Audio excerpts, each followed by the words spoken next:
My name is Paul Falcone, and I'm a human resources practitioner with about 20 years of experience, but mostly I'm a teacher.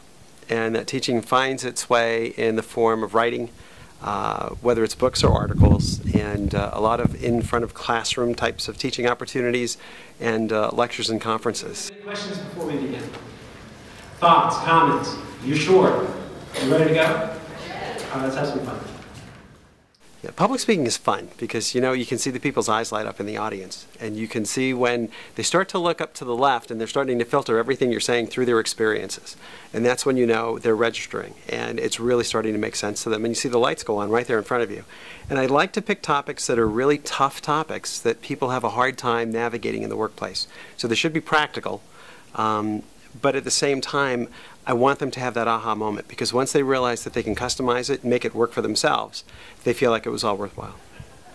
Now I'm teasing, but think about it for a minute. I don't mean to make people feel guilty in that old sense of, oh, you did a bad job. That's not what I'm talking about.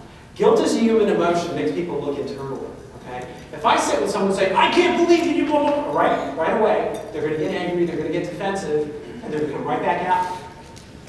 If I say, I need to talk to you about how that made me feel, okay, the reality was when you said that in front of everybody else on the team, I felt very diminished. I have to tell you, I was totally embarrassed. I couldn't believe that someone on my own team would do that to me in public. And I was really, really very disappointed. How are they feeling? I've worked for great companies. I've worked for mostly entertainment, but also healthcare and financial services. So I've done my stint in private equity, and I've done work with a cancer research hospital.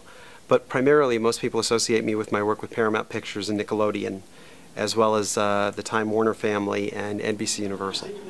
Someone's listening in the audience. I like the way it's funneling in and out. Yes, question? So how many times would you allow someone to let you down, so to speak, before? Are you talking about a spouse? Sorry. Question is I don't charge any extra. It's all part of the price of admission. Preparing for a particular audience is the fun part. I want to get to know as much as I can about them and what their needs are. If it's a large group of 1,000 people and they're all human resources professionals, that's a fairly easy, straightforward presentation for me, because that's what I've done for 20 years. On the other hand, if it happens to be a group of smaller employers, I really want to get to know who's in the audience and what their biggest challenges are so that I can customize. The basic elements of the workplace due process are a thorough investigation in a timely manner with a reasonable response, a reasonable conclusion. And that's basically what this sets us up to do the right way. And that's really the goal. So you guys have been fabulous. Thank you very, very much. And I love ALA. It's so nice to be back. When you can pass the torch of knowledge and you can see people where it really registers, and they come up to you and they say, Paul, I don't know what I'd do without your books, or Paul, this is the funnest presentation I've ever been to and I learned so much, thank you. That's the real reward for me. That's really the funnest part. And I've been very fortunate at this point in my career to hold both a corporate career and also be able to do these training opportunities, and I look forward to doing a lot more.